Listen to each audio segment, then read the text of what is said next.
El verano de 1944 no traía el suave calor de las cosechas, sino un aliento denso de metal caliente, humo de gasóleo y el olor acre de la pólvora que asfixiaba las llanuras de Polonia. En las orillas del río Vístula, el Tercer Reich no solo luchaba por territorio, luchaba por su propia supervivencia, apostando hasta su último gramo de arrogancia y recursos en una criatura de 70 toneladas de puro acero, el Panzerkampfwagen Tiger Ausf, ve el temido Tiger Dus, o Rey Tigre, como sería inmortalizado por el pavor de sus enemigos, no era simplemente un tanque. Para los generales alemanes, aquella fortaleza móvil era la cumbre de la ingeniería aria, un monstruo cuyas placas de blindaje inclinadas prometían una invulnerabilidad absoluta. El suelo temblaba bajo sus orugas macizas, y cada vez que aquel gigante se movía, la propia tierra parecía gemir en sumisión. El silencio de los campos polacos era destrozado por el rugido de motores Maybach que anunciaban el fin de cualquier resistencia. En aquel momento, parecía que el destino de la guerra se estaba sellando a sangre y fuego, y que nada en el arsenal aliado podría detener el avance de semejante bestia de acero. Sin embargo, tras esa coraza impenetrable, existía una tensión invisible. Mientras los comandantes alemanes ajustaban sus binoculares 6, confiados en que eran dioses en el campo de batalla, en las sombras de los bosques y en los pliegues del terreno, un depredador soviético aguardaba. Un depredador que no dependía de toneladas de blindaje, sino de una ciencia balística cruel y silenciosa. Si quieres entender cómo el curso de la historia fue moldeado por máquinas de destrucción y por el valor de hombres que enfrentaron lo imposible, suscríbete ahora y únete a nuestra legión de historiadores para vivir el pasado con una intensidad que nunca antes habías sentido. La confianza alemana en aquel verano se alimentaba de un historial de supremacía técnica que hasta entonces parecía incuestionable. El Tiger II era la respuesta final de Berlín al impacto que supuso encontrarse con los T-34 soviéticos años atrás. Con su blindaje frontal de 150 milímetros, inclinado para hacer que cualquier proyectil rebotara como una piedra lanzada contra una montaña, el Rey Tigre avanzaba como un dios de la guerra. Los primeros enfrentamientos en la cabeza de puente de Sandomierz fueron, al principio, una masacre unilateral. Las columnas blindadas alemanas avanzaban con una confianza ciega, casi mística. Los jóvenes tanquistas, muchos de ellos entrenados bajo la doctrina de la invencibilidad, creían que sus máquinas eran milagros tecnológicos capaces de anular la superioridad numérica del Ejército Rojo. Veían cómo los disparos de los tanques medios soviéticos golpeaban sus chapas frontales y se convertían en chispas inútiles, dejando apenas cicatrices superficiales en el acero Krupp. El fervor de la marcha se alimentaba de esa percepción de divinidad técnica. El mundo era de hierro, y ellos eran los herreros. Pero el optimismo de Berlín comenzó a resquebrajarse de la misma forma que el suelo bajo el peso excesivo de sus propios tanques. La logística alemana, ya estirada al límite, luchaba por alimentar el apetito voraz de combustible y piezas de repuesto del Tiger II. Mientras tanto, el mando soviético no se había quedado de brazos cruzados. Habían aprendido, con la sangre de millones, que la masa humana por sí sola no vencería a la precisión alemana. Necesitaban algo que pudiera devolver el golpe, algo que pudiera transformar el orgullo de Hitler en un ataúd de metal incandescente. Fue entonces cuando la estrategia soviética reveló su carta más sombría y eficaz.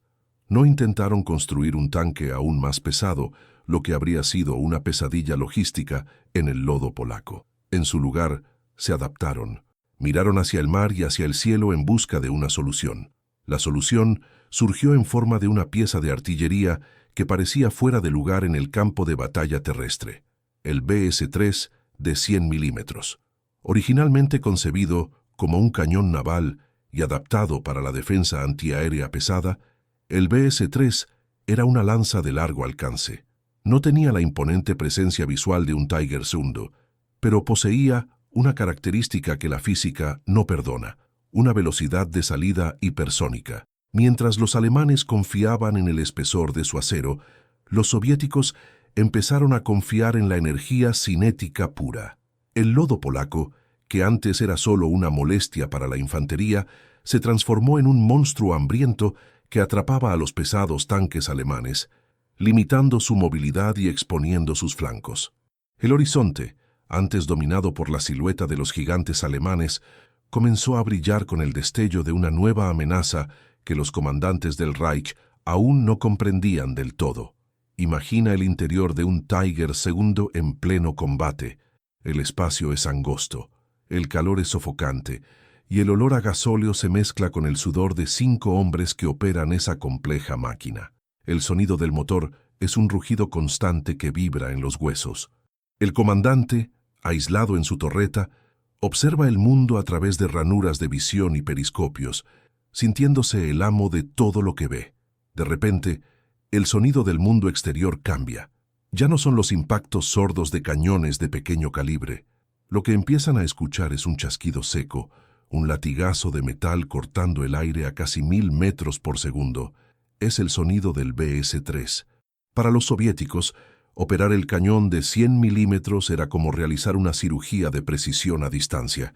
No había margen de error. Cada disparo era una apuesta contra la física, un intento de encontrar el punto débil en aquella montaña de acero. Las dotaciones soviéticas, a menudo formadas por veteranos endurecidos que habían visto sus aldeas arder, operaban con una calma gélida. Sabían que si el Tiger II se acercaba lo suficiente, su cañón de 88 milímetros los borraría del mapa antes de que pudieran recargar. Pero, a 2000 metros de distancia, el juego era distinto.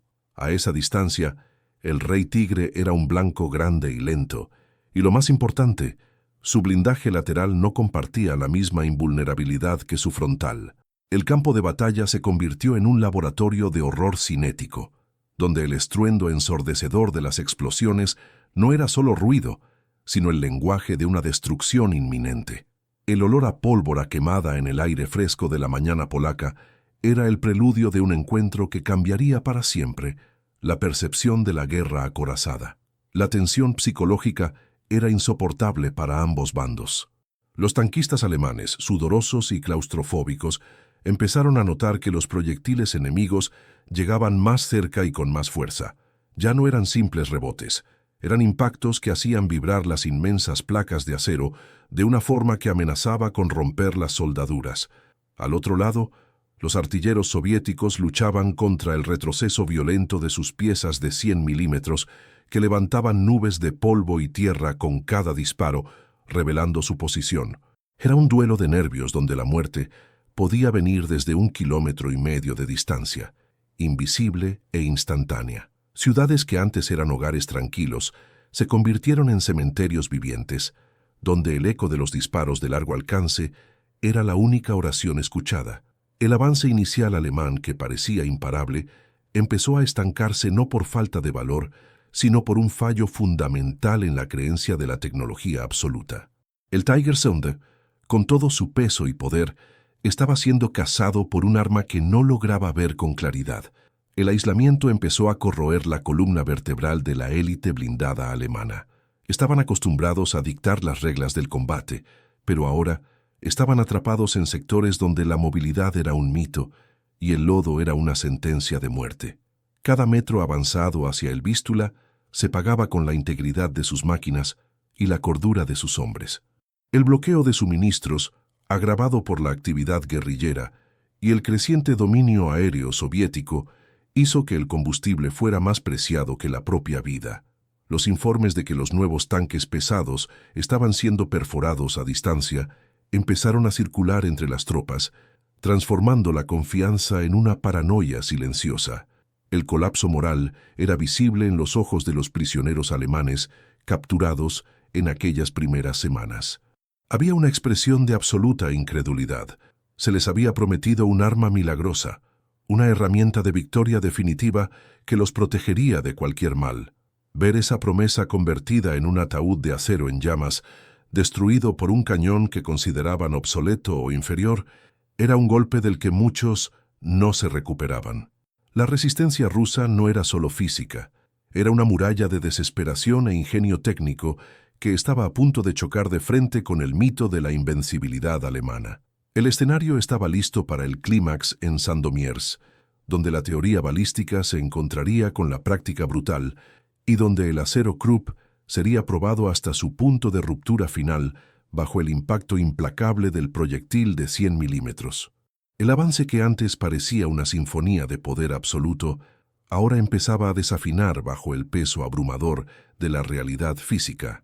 El Tiger II, con sus 70 toneladas de soberbia ingeniería, estaba descubriendo que su mayor enemigo no era solo el cañón soviético, sino la propia gravedad de Polonia. Las carreteras que en los mapas del alto mando en Berlín parecían rutas sólidas hacia la victoria, se transformaron en pantanos de lodo negro y hambriento. El monstruo de acero, diseñado para dominar los campos de batalla de Europa, se veía ahora humillado por terrenos que no soportaban su masa. El sonido constante de las orugas patinando en el cieno era el ritmo de una marcha fúnebre tecnológica. Con cada intento de maniobra, los motores Maybach rugían en protesta, consumiendo cantidades astronómicas de combustible que el Reich ya no podía permitirse desperdiciar. El calor generado por la fricción de los engranajes convertía el interior de los tanques en un horno insoportable, donde el humo del aceite quemado cegaba a los conductores e intoxicaba a la tripulación antes incluso de efectuar el primer disparo. La logística, el talón de Aquiles de cualquier imperio, se estaba rompiendo. Las piezas de repuesto para las complejas transmisiones del Rey Tigre simplemente no llegaban. Tanques que debían ser la punta de lanza de una contraofensiva decisiva eran abandonados a la orilla de los caminos, no por daños en combate, sino porque un solo engranaje de acero Krupp había fallado y no había forma de sustituirlo en medio del caos. Para los hombres dentro de esas máquinas, la sensación de invulnerabilidad estaba siendo reemplazada por una claustrofobia corrosiva. Miraban las placas de blindaje de 150 milímetros y ya no veían un escudo, sino las paredes de un ataúd que ellos mismos habían ayudado a construir. El silencio que seguía a una avería mecánica era más aterrador que el estruendo de la artillería. Era el silencio del abandono, la percepción de que la tecnología más avanzada del mundo era inútil si no podía moverse. Dentro de la torreta de un Tiger II, el joven cargador Hans sentía el sabor metálico del miedo en la boca, mezclado con el olor acre del ozono y el sudor rancio. Miraba el enorme proyectil de 88 milímetros en sus manos y se preguntaba si aquello era suficiente. Durante meses creyó en la propaganda de que su máquina era un dios entre mortales, pero ahora, a través de la ranura de visión, solo veía un horizonte gris y amenazador. Cada crujido del metal al enfriarse tras una marcha forzada sonaba como un disparo. Pensaba en su casa en Baviera, en el olor del pan recién hecho y en cómo ese mundo parecía ahora un sueño imposible. ¿Aguantará el acero?, susurraba para sí mismo mientras acariciaba la pared interna de la torreta, pero el acero no respondía. El acero era frío, indiferente al destino de los 5 hombres que albergaba. El comandante, con los ojos inyectados en sangre por el cansancio y la mente nublada por la falta de sueño, ya no daba órdenes con la misma convicción. Eran cazadores que se habían convertido en presas, y el bosque frente a ellos parecía observar cada uno de sus movimientos con 1000 ojos invisibles. Mientras tanto, en las líneas soviéticas, el clima era de una determinación silenciosa y matemática. Los artilleros del BS-3 no veían al Tiger II como un monstruo mítico, sino como un problema balístico por resolver. Conocían el secreto que los alemanes aún intentaban ignorar. El blindaje alemán de 1944 no era el mismo que el de 1941. La escasez de metales raros como el molibdeno obligó al Reich a usar aleaciones de acero de menor calidad, lo que hacía las chapas más quebradizas. Los soviéticos, mediante pruebas en tanques capturados, descubrieron que aunque el proyectil no perforara el frontal a ciertas distancias, el impacto era tan violento que causaba spalling, el desprendimiento de fragmentos internos del propio acero del tanque, que volaban como metralla dentro de la cabina, matando a la tripulación sin que el blindaje se rompiera técnicamente. El giro definitivo, sin embargo, llegó con una nueva directriz del mando soviético, dejar de intentar enfrentar al Tiger II de frente y empezar a usar el BS-3 como un francotirador de largo alcance. Una información de inteligencia crucial llegó a las dotaciones en las orillas del Vístula. El punto débil del gigante no era solo mecánico, sino geométrico. El blindaje lateral del Tiger II, aunque imponente, no poseía la misma inclinación ni el mismo espesor que la cara frontal. Y el cañón de 100 milímetros, con su trayectoria plana y su absurda velocidad terminal, era la herramienta perfecta para explotar esa debilidad.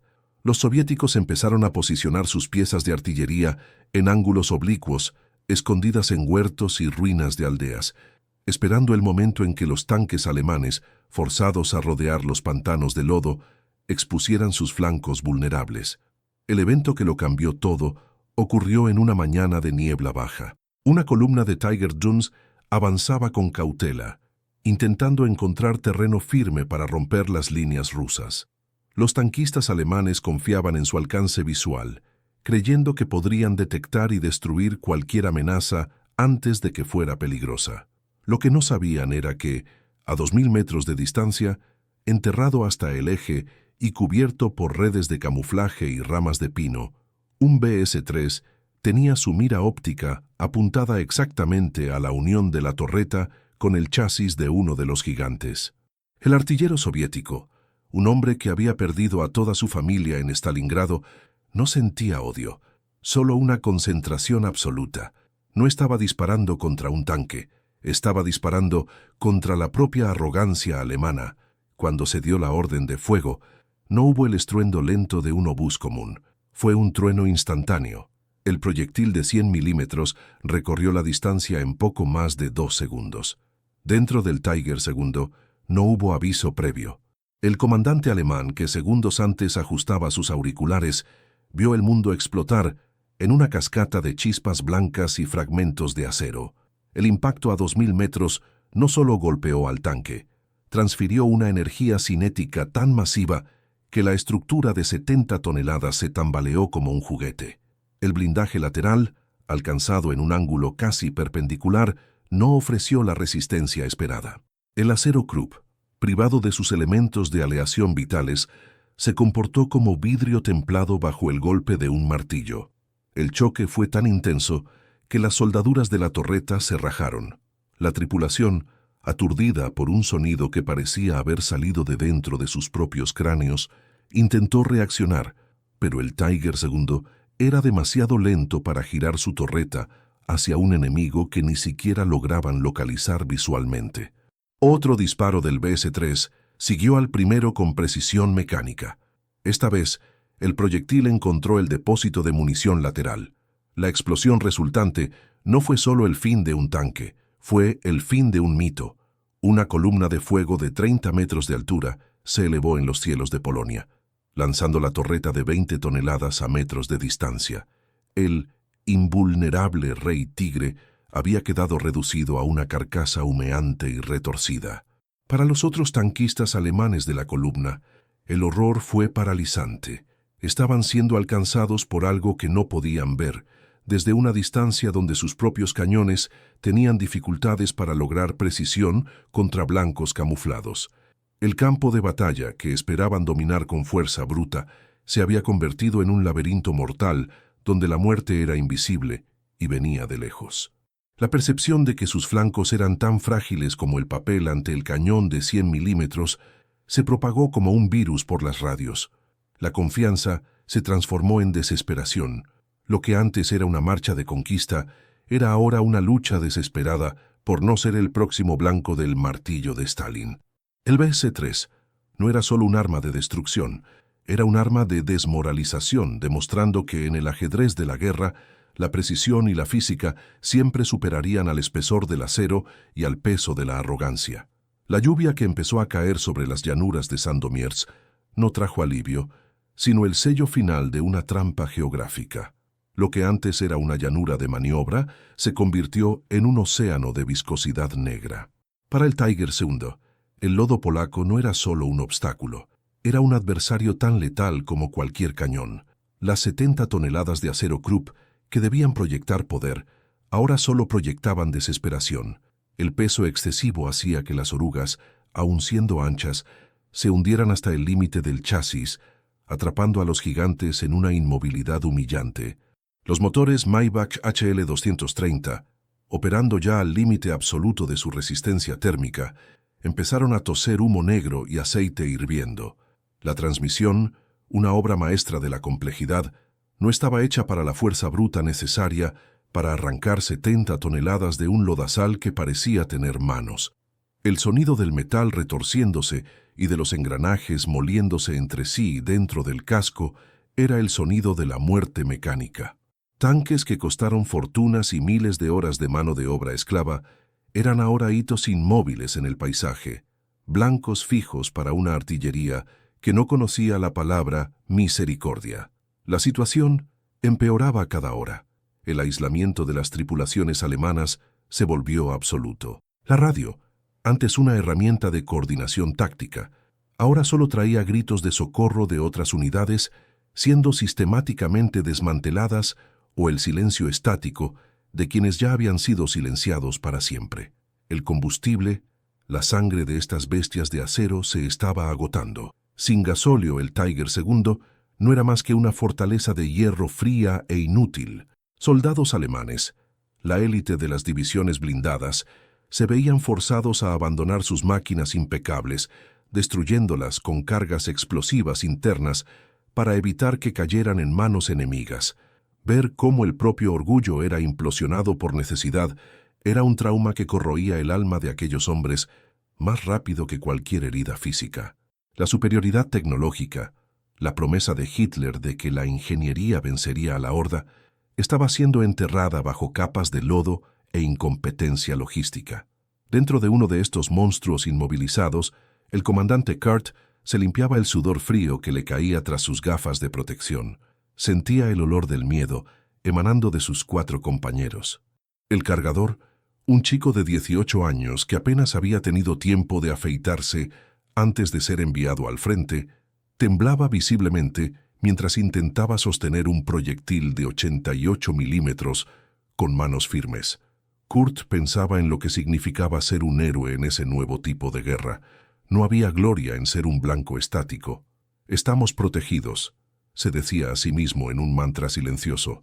Nada atraviesa este acero frontal. Pero en su mente, escuchaba los relatos de los veteranos sobre los nuevos cañones rusos. Sabía que el blindaje, por muy grueso que fuera, tenía un límite de tolerancia. Sentía la vibración de la tierra, no por su propio motor, sino por los disparos distantes que se aproximaban. Era una cuenta atrás invisible. El Tiger II, que debía ser el cazador supremo, ahora parecía un elefante herido rodeado de lobos que no tenían prisa por dar el golpe final. Al otro lado de la línea, a kilómetros de distancia, el capitán soviético Ivanov observaba el campo de batalla a través de unos binoculares de largo alcance.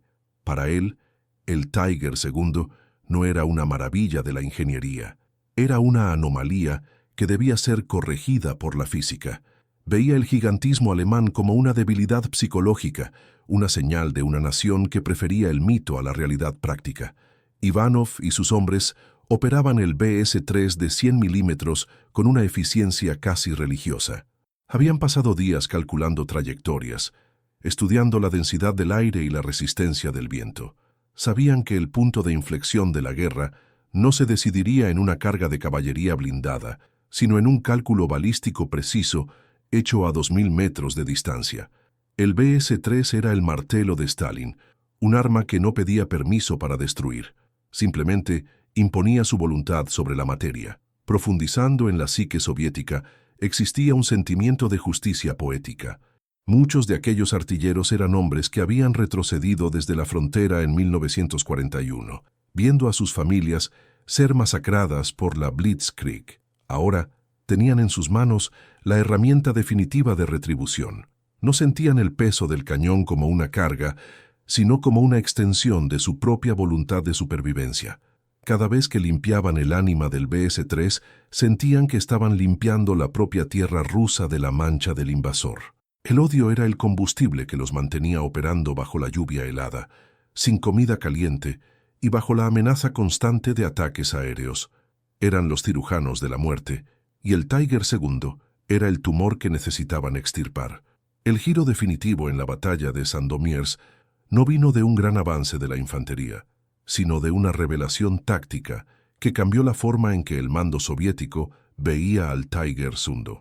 A través de documentos capturados e interrogatorios de prisioneros, los soviéticos descubrieron que las prisas alemanas por poner los nuevos tanques en el campo de batalla habían provocado graves defectos de fabricación en el blindaje. El acero, aunque grueso, era excesivamente rico en carbono y pobre en metales de aleación raros, lo que lo volvía quebradizo. Esa información lo cambió todo. Los soviéticos se dieron cuenta de que no necesitaban necesariamente perforar el blindaje en el sentido tradicional, solo necesitaban golpearlo con suficiente energía cinética para que la estructura colapsara. Fue entonces cuando el mando soviético ordenó una maniobra audaz, la creación de zonas de sacrificio. Atrajeron a las columnas de Tiger II hacia pasos estrechos entre pantanos y bosques, donde el movimiento era restringido. Cuando los tanques alemanes estuvieron perfectamente alineados, exponiendo sus flancos para maniobrar en el terreno difícil, se retiraron las redes de camuflaje de los BS-3. Lo que los alemanes creían que era solo una línea de defensa de infantería, resultó ser un nido de víboras de 100 milímetros. La información de que el BS-3 podía perforar el lateral de un Tiger II a 2000 metros ya no era solo una teoría de campo de pruebas en Kubinka. Estaba a punto de convertirse en una realidad sangrienta. En un momento de brutal claridad, a 2000 metros de distancia, el primer BS-3 disparó. El sonido no fue un estruendo, sino un desgarro en el tejido del aire. El proyectil perforante de 100 milímetros, con su núcleo de tungsteno, viajó en una trayectoria casi recta, ignorando la gravedad. En el interior del Tiger II que lideraba la columna, el tiempo pareció detenerse. El impacto no vino acompañado de una explosión inmediata, sino de un sonido metálico ensordecedor que hizo sangrar los oídos de todos. El proyectil no rebotó. Mordió el acero lateral con tal fuerza que la placa de 80 milímetros se hizo añicos como si fuera de porcelana. La energía cinética transformó el interior del tanque en un torbellino de fragmentos incandescentes. El choque fue tan masivo que la torreta del tanque, que pesaba casi 20 toneladas, fue desplazada de su anillo de rodadura. La muerte para la tripulación fue instantánea para unos y una pesadilla de agonía para otros, mientras el oxígeno de la cabina era consumido por llamas alimentadas por el aceite hidráulico. Para los demás comandantes alemanes que presenciaban la escena por sus periscopios, la visión era imposible. Estaban a una distancia que consideraban segura, protegidos por un blindaje que creían impenetrable. Ver el orgullo de la Wehrmacht ser abierto como una lata de conservas por un enemigo invisible a 2 kilómetros de distancia fue el momento en que la realidad de la derrota finalmente se instaló. El campo de batalla estaba ahora lleno de nuevos obstáculos.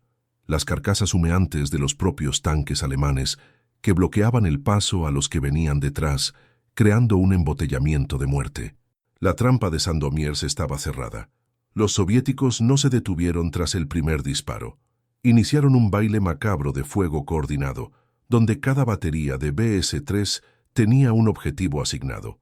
La precisión era absoluta. Con cada impacto, la fe alemana en el arma milagrosa moría un poco más. El acero estaba fallando, la tecnología estaba fallando, y el propio suelo bajo sus pies parecía conspirar para su destrucción. El martillo de Stalin golpeaba con toda su fuerza, y el Tiger II era el metal siendo moldeado en el yunque de la derrota rusa. Lo que comenzó como una demostración de fuerza aria, terminaba como un cementerio de hierro y arrogancia, donde lo único que quedaba era el olor a metal quemado y la percepción de que en la guerra la ciencia y la furia suelen superar al espesor de cualquier blindaje. El cerco en torno a la cabeza de puente de Sandomierz no se cerró con un estruendo repentino, sino con la presión lenta y fría de una mano de hierro que asfixia a su presa. Para las tripulaciones de los Tiger II, el aislamiento se convirtió en una realidad física y psicológica que corroía el alma incluso antes de dañar el cuerpo. Las líneas de suministro alemanas, antes orgullosas y eficientes, eran ahora solo recuerdos de un pasado glorioso, transformadas en senderos de destrucción bajo el fuego constante de la artillería soviética. El combustible, la sangre vital de las bestias de acero, dejó de fluir. Sin gasóleo, el Rey Tigre no pasaba de ser una montaña de metal inerte, una fortaleza estática que aguardaba su destino. La electricidad dentro de los tanques empezó a fallar, sumiendo a las tripulaciones en una oscuridad claustrofóbica, donde la única luz provenía de las chispas de los paneles de control dañados y el único sonido era el goteo incesante de la condensación en las paredes de acero frío. El ambiente se convirtió en un laboratorio de desesperación. El olor a cuerpos sin lavar, comida en mal estado y el hedor metálico de la muerte inminente creaban una atmósfera de velatorio anticipado dentro de las máquinas que debían ser la salvación del Reich. La situación empeoraba a medida que el invierno polaco empezaba a enviar sus primeros signos de helada. El lodo, que antes era solo un obstáculo para el movimiento, ahora se congelaba por la noche, anclando las orugas de los tanques al suelo como si la propia tierra hubiera decidido reclamar esas máquinas para sí. Los soldados alemanes, agotados y desnutridos, intentaban desesperadamente calentar los motores con hogueras improvisadas bajo los chasis, arriesgándose a ser vistos por los francotiradores soviéticos que vigilaban cada centímetro de la línea de frente. La escasez de munición se volvió crítica. Los cañones de 88 milímetros, capaces de destruir cualquier objetivo, estaban en silencio por falta de proyectiles. Cada disparo efectuado era un recurso que no se repondría, una cuenta atrás hacia la vulnerabilidad total. El aislamiento no era solo táctico, era el colapso de una creencia. Los hombres que operaban los Tigers Dunzo empezaron a darse cuenta de que no eran la vanguardia de un nuevo imperio, sino los guardianes de un cementerio mecánico. Dentro de uno de los Tigers II, inmovilizados en las afueras de una aldea en ruinas, el sargento Gunther sentía cómo el frío penetraba en sus huesos a través del blindaje lateral. Apoyaba la cabeza en el acero de 80 milímetros y podía escuchar el eco de las explosiones distantes. En su mente, un monólogo incesante de duda y miedo tomaba el control. ¿Dónde están los aviones? ¿Dónde está el resto de la división?, se preguntaba mientras sus dedos temblorosos intentaban liar un cigarrillo con el poco tabaco que le quedaba. Miraba a su cargador, un joven que apenas tenía edad para estar allí, y veía el mismo vacío en sus ojos. Gunther recordaba la fábrica en Kassel, la imponencia de ver aquellas máquinas siendo montadas, el olor a pintura fresca y la promesa de que nada en el mundo podría detenerlas. Ahora, esa promesa parecía una broma cruel. El acero era solo acero y el acero estaba fallando. Sentía que el blindaje lateral ya no era una protección, sino una cáscara fina que los separaba de una fuerza elemental que no podían comprender. El miedo a morir quemado dentro de aquella caja de hierro era una presencia constante, un fantasma sentado al lado de cada tripulante en cada minuto de silencio. Al otro lado del campo de nieve y lodo, los soviéticos preparaban la fase final de la trampa. El capitán de artillería Volkov no tenía prisa. Observaba las siluetas de los gigantes alemanes a través de su periscopio, sintiendo una satisfacción sombría. Para él, el Tiger II era el símbolo de todo lo que los alemanes representaban: exceso, arrogancia y una confianza ciega en la fuerza bruta. Volkov sabía que la moral alemana se estaba desmoronando. Sus hombres, operando los cañones BS-3, se habían convertido en maestros en el arte del tiro de oportunidad. No disparaban para asustar, disparaban para aniquilar. La táctica soviética había evolucionado hacia algo mucho más siniestro que simples barreras de fuego. Ahora practicaban la caza silenciosa, moviendo las piezas de 100 milímetros durante la noche hacia posiciones de flanqueo, creando una red de fuego que cubría todos los ángulos de retirada posibles. El punto de inflexión, el momento en que la esperanza alemana fue definitivamente sepultada, ocurrió cuando una nueva información técnica se difundió entre las filas rusas y se puso en práctica con una brutalidad metódica. Los ingenieros soviéticos habían descubierto que el impacto del proyectil de 100 milímetros, incluso si no perforaba completamente el blindaje frontal a ciertas distancias, causaba una deformación estructural tan intensa que los sistemas de puntería y los engranajes de la torreta del Tiger II se bloqueaban. El gigante alemán no necesitaba ser destruido para ser neutralizado, solo necesitaba ser cegado e inmovilizado por el impacto cinético masivo. Esta percepción cambió la dinámica del combate. Los rusos dejaron de buscar el tiro fatal inmediato y empezaron a desmantelar los tanques alemanes pieza por pieza, impacto tras impacto. En una tarde gris ocurrió el evento que marcó el colapso de la resistencia en uno de los sectores clave de Sandomierz. Un grupo de 3 Tiger II intentó un último y desesperado esfuerzo de ruptura, usando el poco combustible que habían drenado de otros vehículos. Avanzaron por la carretera principal, confiando en que su blindaje frontal los protegería mientras huían del cerco. Lo que no sabían es que los soviéticos habían posicionado una batería entera de BS-3 en un huerto elevado, exactamente a 2000 metros del punto de paso obligatorio.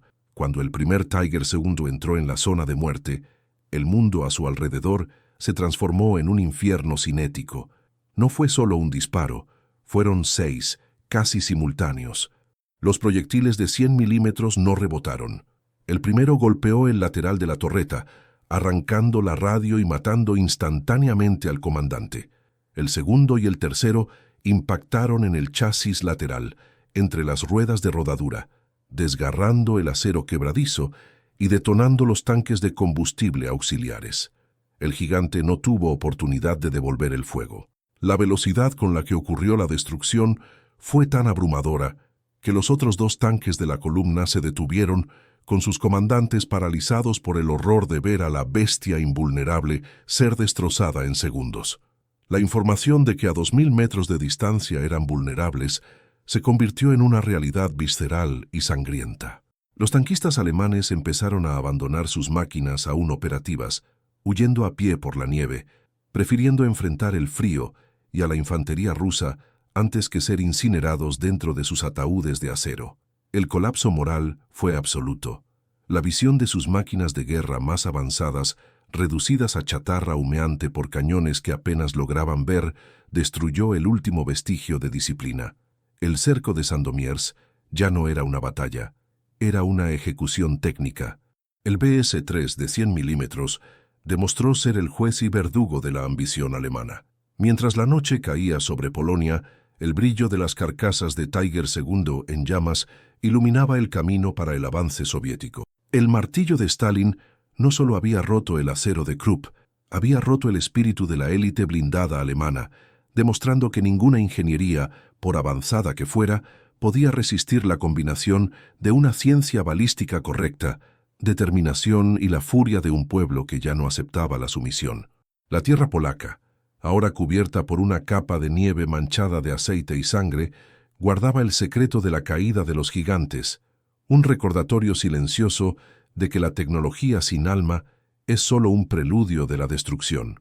La mañana final en Sandomierz no nació con el sol, sino con una luz pálida y enfermiza que apenas lograba penetrar la cortina de niebla y humo que flotaba sobre el río Vístula. El silencio era tan denso que el crujir del hielo bajo los pies de los soldados sonaba como disparos de fusil. En las líneas alemanas, lo que quedaba de la élite blindada se preparaba para el acto final. Ya no eran los conquistadores de antaño, eran hombres exhaustos, cuyos uniformes estaban impregnados del olor de la derrota y el gasóleo. El Tiger II, que una vez fue el símbolo de una victoria inevitable, permanecía ahora inmóvil en la penumbra, con su silueta masiva pareciendo más un monumento funerario que un arma de ataque. El comandante Kurt, dentro de su torreta fría, sentía que el tiempo se había detenido. Miraba hacia el horizonte, donde la niebla empezaba a disiparse, revelando la vastedad de la llanura polaca. Sabía que estaban siendo observados. Sentía en el fondo de su alma que el martillo de Stalin ya estaba levantado, listo para asestar el golpe que resonaría en la historia. La tensión llegó a su clímax cuando el mando soviético dio la orden final. No hubo un grito de guerra, solo el sonido seco de cientos de recámaras de cañones BS-3 cerrándose al unísono. El capitán soviético Ivanov, posicionado en una colina baja a exactamente 2000 metros de distancia de la vanguardia alemana, ajustó la mira óptica de su pieza de 100 milímetros. A esa distancia, el Tiger II parecía poco más que una miniatura de hierro, pero Ivanov no necesitaba ver los detalles. Conocía la geometría de la destrucción. Respiró hondo, sintiendo el aire helado quemar sus pulmones, y dio la señal a su artillero. El momento de no retorno había llegado. La teoría balística, que había sido refinada en los laboratorios de Moscú y probada bajo fuego en Kursk, estaba a punto de encontrar su validación final en la carne y el acero de Sandomierz. El disparo a 2000 metros fue el detonante de una pesadilla cinética. Cuando el cañón BS-3 rugió, la onda expansiva barrió la nieve alrededor de la pieza en un círculo perfecto. El proyectil perforante, un dardo de metal denso viajando a una velocidad que desafiaba al ojo humano, cortó el aire con un sonido de desgarro, como si el propio tejido de la realidad se estuviera deshaciendo. Dentro del Tiger II objetivo, no hubo tiempo para plegarias. El comandante Kurt solo vio un destello distante antes de que el mundo explotara a su alrededor. El impacto no fue una colisión común, fue una transferencia catastrófica de energía que desafió la resistencia del acero Krupp. El blindaje lateral, alcanzado con precisión quirúrgica, se comportó como si fuera de vidrio ante el golpe de un martillo neumático. El proyectil no solo perforó, desintegró la estructura molecular del acero, lanzando una lluvia de fragmentos incandescentes hacia el interior del compartimento de combate. El clímax del enfrentamiento fue una demostración brutal de que ningún acero es impenetrable ante la ciencia balística aplicada con furia. El Tiger II, golpeado por el flanco, se tambaleó violentamente bajo el impacto. Las soldaduras que unían las placas de 70 toneladas se rompieron con un estallido metálico que se escuchó a cientos de metros de distancia. El fuego, alimentado por la munición almacenada en la torreta y por el combustible que se filtraba de los tanques rotos, transformó a la bestia de acero en una pira funeraria en cuestión de segundos. Para los otros tanquistas alemanes que presenciaron la escena, la caída de su líder fue el golpe de gracia para su moral. Vieron la torreta de 20 toneladas ser levantada del chasis por una explosión interna, girando en el aire como una moneda de hierro antes de caer pesadamente en el lodo congelado. El mito de la invencibilidad alemana estaba muerto, enterrado bajo el peso de un proyectil de 100 milímetros disparado desde una distancia que creían imposible. El colapso siguió a la destrucción física. La orden de retirada llegó demasiado tarde, y lo que siguió fue una huida desesperada que más parecía una procesión de fantasmas. Soldados alemanes abandonaban sus tanques imponentes, máquinas que costaron fortunas al Reich, simplemente porque ya no podían soportar la presión psicológica de saber que eran blancos fáciles para un enemigo invisible. Caminaban por la nieve, dejando rastros de sangre y desesperación, mientras detrás de ellos las carcasas humeantes de los Tiger II servían como hitos de la desolación. La rendición de muchos de estos soldados no fue un acto de cobardía, sino el suspiro final de una generación que descubrió, de la forma más cruel, que la tecnología sin alma y la arrogancia militar no son más que instrumentos para el abismo. El coste humano de aquella batalla fue una generación de hombres convertidos en cenizas dentro de máquinas que prometieron protegerlos, un sacrificio inútil en el altar de una ideología fallida. Las consecuencias de la batalla de Sandomierz y del rendimiento del cañón BS-3 de 100 milímetros resonaron mucho más allá de las fronteras de Polonia. El martillo de Stalin no solo ganó una batalla, dictó el futuro de la balística moderna. Los ingenieros de todo el mundo se vieron obligados a replantearse la protección blindada, dándose cuenta de que el espesor bruto ya no era suficiente contra la velocidad y el calibre. El BS-3 se convirtió en el abuelo de los modernos cañones de tanque, demostrando que la precisión a larga distancia y la energía cinética eran las verdaderas reinas del campo de batalla. El legado técnico de esta pieza de artillería puede verse hasta hoy en los arsenales de las superpotencias, pero el legado humano es mucho más sombrío. Los supervivientes de aquellas tripulaciones alemanas cargaron consigo, por el resto de sus vidas, el trauma de haber sido la vanguardia de una mentira tecnológica, la percepción de que fueron carne de cañón en un experimento de metalurgia y muerte. Las lecciones históricas de Sandomierz son amargas y profundas. La arrogancia militar alemana subestimó sistemáticamente la capacidad de adaptación soviética y la resiliencia de un pueblo que transformó su dolor en un arma de precisión. La historia del BS-3 y del Tiger II nos enseña que, en el ajedrez de la guerra, la inteligencia, la sencillez eficaz y la ciencia suelen superar a la complejidad excesiva y a la fuerza bruta. Hoy en día, las carcasas oxidadas de los Tiger II que quedan en museos o enterradas bajo los campos de Europa son cicatrices que permanecen en el alma del pueblo europeo. Son recordatorios silenciosos de que la guerra es una devoradora insaciable de innovaciones y de vidas humanas, transformando el genio de la ingeniería en herramientas de exterminio masivo. La sangre en la nieve polaca se secó hace décadas, pero la verdad oculta sobre el poder del cañón de 100 milímetros permanece grabada en los anales de la destrucción como un testimonio de la fragilidad humana ante las máquinas que creamos para destruirnos. Cada ruina dejada atrás en aquella llanura es un grito contra la locura de la guerra, y cada proyectil recuperado del suelo es un testimonio del ingenio humano utilizado para el fin más sombrío posible. La batalla entre el martillo soviético y la bestia alemana no fue solo un evento militar, fue el punto de colisión entre dos mundos, dos filosofías de combate y, en última instancia, el momento en que la realidad física aplastó el mito de la supremacía racial y técnica. La sangre en la nieve es un recordatorio eterno de que la tecnología, cuando está desprovista de humanidad y se usa para la opresión, es solo un camino rápido hacia el olvido y la tragedia. Que la historia de estas máquinas de guerra nos sirva no como una celebración de la destrucción, sino como una advertencia contra la arrogancia que nos lleva a creer que somos invulnerables tras paredes de acero. Al mirar hacia el pasado, nos damos cuenta de que el verdadero valor no estaba en el metal, sino en los hombres que operaban estas máquinas bajo condiciones inhumanas, cada uno luchando por su propia versión de supervivencia o patria. La resiliencia humana, demostrada tanto por los artilleros rusos como por los tanquistas alemanes en sus momentos finales, es lo único que brilla en medio de la oscuridad de Sandomierz. Que nunca olvidemos el precio pagado en vidas por cada centímetro de suelo polaco y por cada avance en la ciencia de la muerte.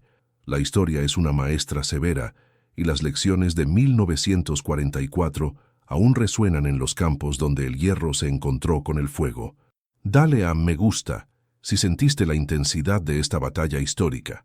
Comparte con aquellos que buscan la verdad tras los mitos de la guerra y suscríbete al canal para seguir explorando las narrativas más profundas e inmersivas de la historia humana. Tu participación es lo que mantiene viva la memoria de estos eventos que moldearon nuestro mundo. ¿Qué enfrentamiento blindado o innovación tecnológica te gustaría que analizáramos en nuestra próxima jornada? Deja tu comentario abajo, participa en nuestra comunidad de historiadores y únete a nosotros para desvelar los secretos que el tiempo intentó borrar. El pasado está vivo, y nosotros somos las voces que impiden que caiga en el silencio. Hasta la próxima batalla.